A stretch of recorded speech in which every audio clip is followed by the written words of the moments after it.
Have you ever wanted to learn how to service your Shakespeare Amphibian yourself? Well, let's go.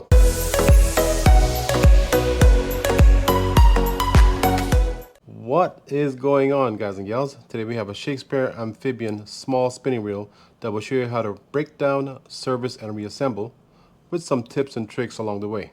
Now, we don't have a schematic for this reel, so I suggest taking pictures along the way just so you see where things go or where they came from, so you know how to put them back together when you reassemble the reel.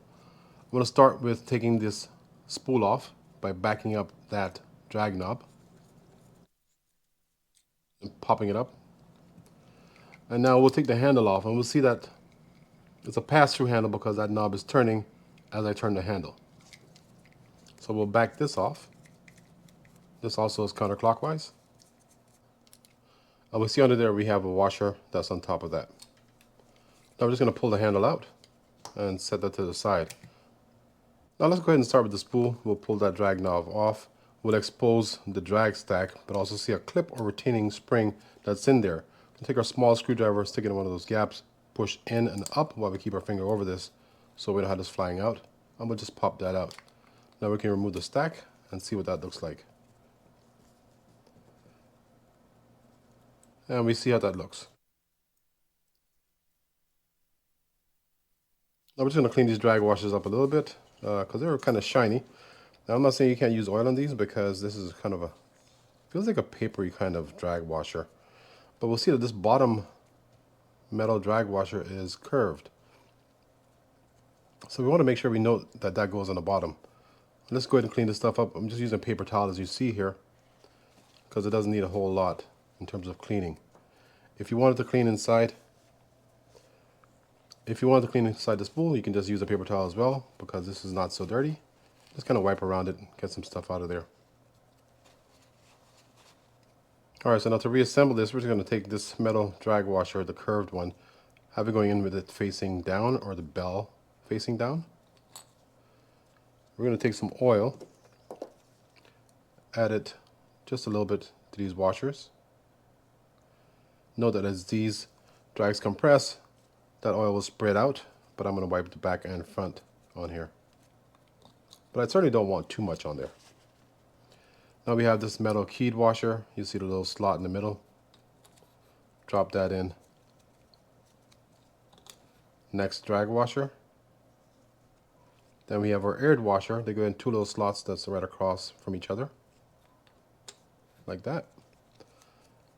And then our last washer plus our keyed washer on top like that. Now if you look at the side right here, you'll see a little slot just above that stack. That's where this retaining ring will ride. We're going to take one end, drop it in at an angle inside that slot, leave the other end up, and then we're going to take our finger and pop in and down for the rest of it. When we get to the bottom, we're going to go ahead and make sure that everything is in that slot by just playing with it with our screwdriver. And we can hear it pop into place and spread open. You want a little gap between the ends right there. Let's go ahead and clean off this shaft right here on the handle. I'm going to open that up, kind of wipe inside there around that. You can also use your toothbrush, kind of get like little nooks and crannies. Now we can take some grease and add just around there on the shaft, like that. Put some on the end over here.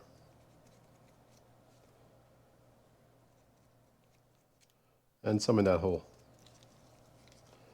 Now for the handle knob, we can add some oil right there. You can stick some down the side there also if you wanted to. And then just kind of work it in.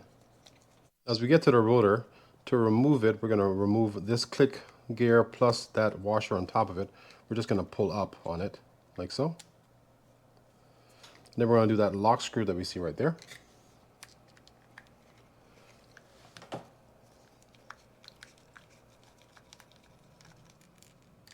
That comes out, and then undo that nut. And that nut is counterclockwise to remove it. And just pull that off.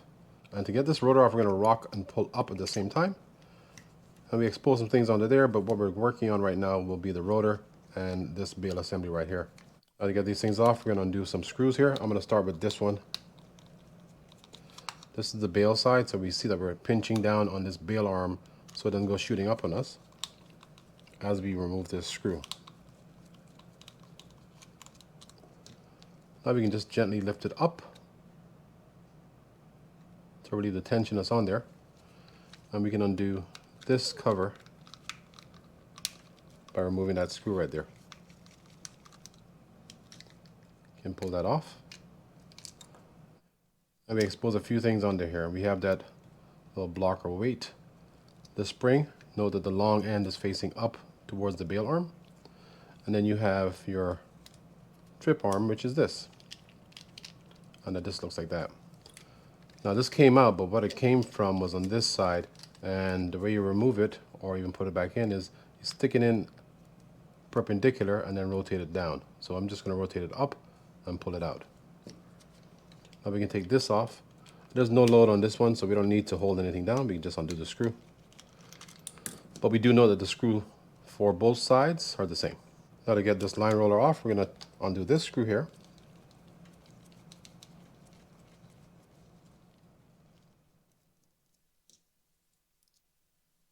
Let's set these things over here. Pull this off. We'll see that we have a line roller and a bushing. Note the line roller goes this way when you're putting it back on. Just those two pieces. Now to clean this up, we're again going to do the same sort of thing we did with the spool because there's not a lot of dirt here. I will probably use my toothbrush a little bit more, but still not that dirty. I'm just going to add grease a few places here, and if you are in freshwater, you can get away with using oil on most of these places. I would probably still use some grease down here around where that trip arm rides, some along the side where the spring is. One thing to note here, there are a couple holes here. There's one hole right here, that's where the bail spring will be going, but there's another hole right here where that post on that cover will be going. Just note that when you're putting it back down on top of it, and of course that hole goes over this one right here. I'm going to add some grease around this post as well. Let's go here on top, add some right there, some on the bottom, and some inside the hole where where the pinion will be going through. For this, you could use oil if you're in freshwater. I'm using grease, putting it around the base of that line roller post right there, a little bit inside the hole. And we'll take some grease, add to the trip arm. Don't typically grease this spring, but this one I will.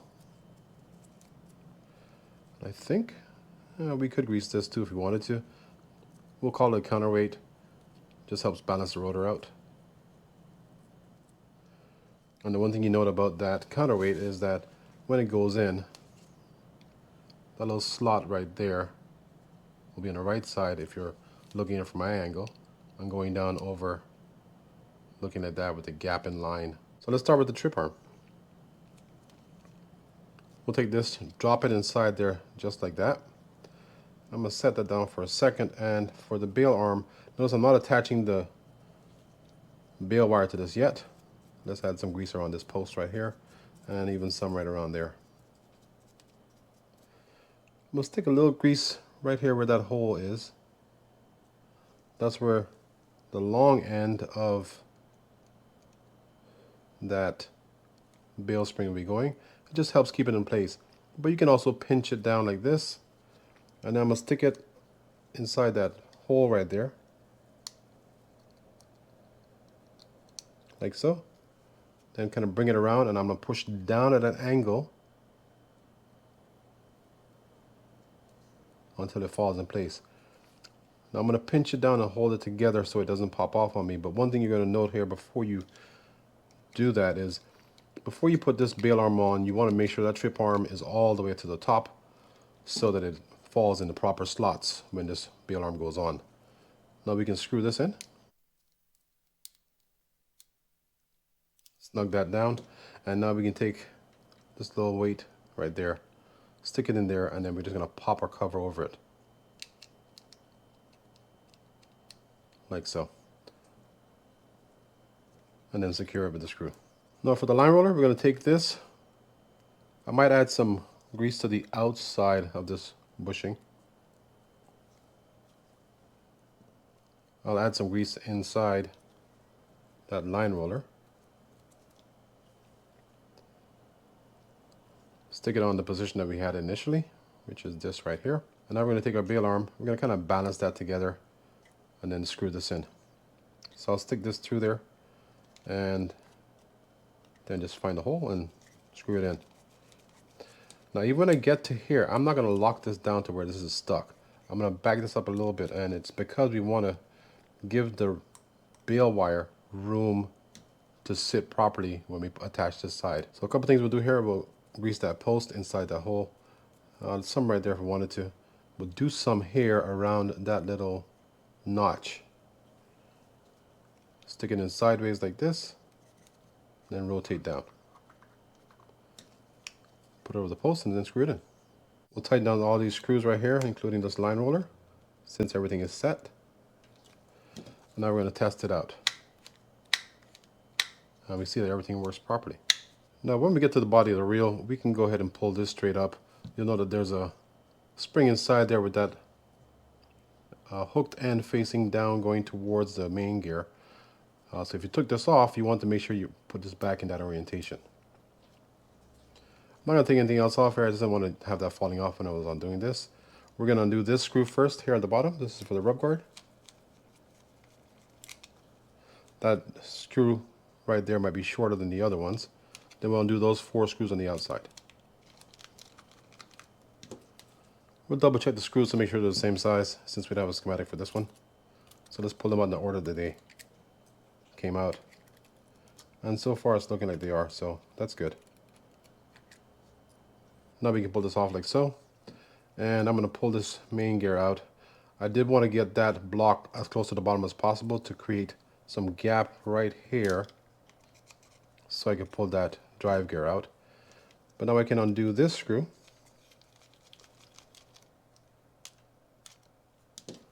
Hold on to the block and pull that shaft out. And now we can pull out this block that came out with the crosswind gear. So let's separate them so you see it. And that's it for that part. Now we have 2 bushings, one on this side and one on this side that we can take out. They're both the same size. And now we have 3 screws here we're going to do to take everything apart. So first will be this, which is the dog. And I'll show you the ratchet in a second after I pull this one out. I just pull straight up. Notice there's a little tab in the bottom there. That tab will be fitting inside this slot right there. The ratchet is right here. If you notice these little grooves in the rotor on the inside, that'll be the ratchet where this dog is engaging with. Now we can take these 2 screws out to remove the pinion stack. Just pull it out, and that's all we have. Just a pinion and a bearing. Double check the bearing, make sure it's good. The greasing on this looks pretty good, so I wouldn't necessarily clean it off and add new grease. There are some points I would add grease to, which would be right there in that little slot that's inside the hole. But regarding the cleaning of this, it would be the same process, since we see that it's not very dirty, as we did for the rest of the reel, just using paper towel or Q-tips if we needed to, and a toothbrush. I also wanted to add a little bit of grease right here, and what I'm going to do is grease the entire thing, including those threads at the top, but we're just putting a light coat on here. My only concern for this is that the surface area of all the metal pieces inside here are greased, which this one looks like it is. So all I'm going to do here is just add some oil to this bearing.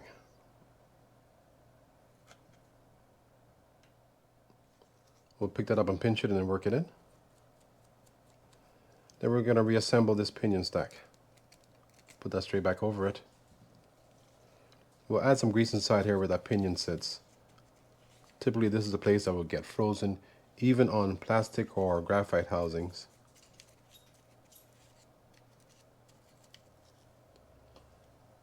Stick this back in. secure it with our screws. One thing you want to note here is you don't want to cross thread these screws. So if you're putting it in and you feel quite a bit of resistance, back it up and try and start over. See if you get a better channel to work this in. Because if you do that when you're cross threading it, you're going to just open that hole up too large to where it's no longer useful. Now we'll stick this dog back on, and the way it's going to sit is that little tab right there will be facing at the bottom inside that little channel like I told you before. Before I do that, I'm going to add a light amount of grease around this post like so, but I'm also going to add some oil. And the reason I add the oil is to thin this thing out. So I'm going to drop it over, make sure it's sitting in there like it should be, which we see that we have it, and then we're going to secure it with the screw. If you're having trouble holding onto the screw, you can add a little bit of grease to the tip of your screwdriver, sticking it in there, and then the screw is secure. And as I screw this down, don't forget to check out at the end of this video for a link to how to break down and service your Shakespeare GX reel. Alright, now that's set. Everything's set up at the top. We have this to put back on there, but we're going to wait. And before I miss this or forget, let's go ahead and add some grease inside those holes where those bushings will sit. Not too much. And we're going to take one, drop that in there. Make sure it goes all the way in. And now we can take our crosswind gear, stick that on there. I'm going to rotate it towards the bottom. Let's check the back of this. We'll add a little bit of grease, or a little extra grease right there inside that channel. Have that slot go over the post on the crosswind gear, like that. And now we're going to take our little shaft, add some grease to the bottom right there. Put that back over. We're going to slip this down in it. One of the flat sides will be facing up. Just hold the block to support it as you push it in. Then you can secure it with the screw. Now we'll go ahead and stick our main gear inside there. Drop it in just like that. And let's go ahead and get our other bushing put in on this side. One thing to note here is on this main gear, on the back side of the main gear, there might be some shim washers. This one doesn't have any. If there were some there, just make sure they go back on. And now I'm going to take this and just cover it up and add those 4 screws to it. Now when we get to this part, we can add some oil to right here. Just a little bit. Put this back in the position it needs to be in. Slide this over it. And make sure that little post or tab right there fits inside the slot at the top so it can do its job. Let's go ahead and cover this up with the boot before we forget. Now we'll take this rotor and put this on there. And you're going to rotate it until it falls in place because the rotor is keyed just like the pinion gear is keyed. But we want to make sure that that dog is all the way flush with the housing. Because if it isn't, it might interact with one of those ratchets on the inside of the rotor and not be good because you won't get it down. Now we'll go ahead and get this nut secured on there. And we're going to make sure that we get one of those flat sides facing one of those 2 holes right there where that lock screw will be going inside of. Adding the lock screw. And then we can take our ratchet, stick that back on there. Plus this little washer on top of it. Make sure that washer goes all the way down and flush. Like so. Then we're going to stick our handle in. And add our lock button over here.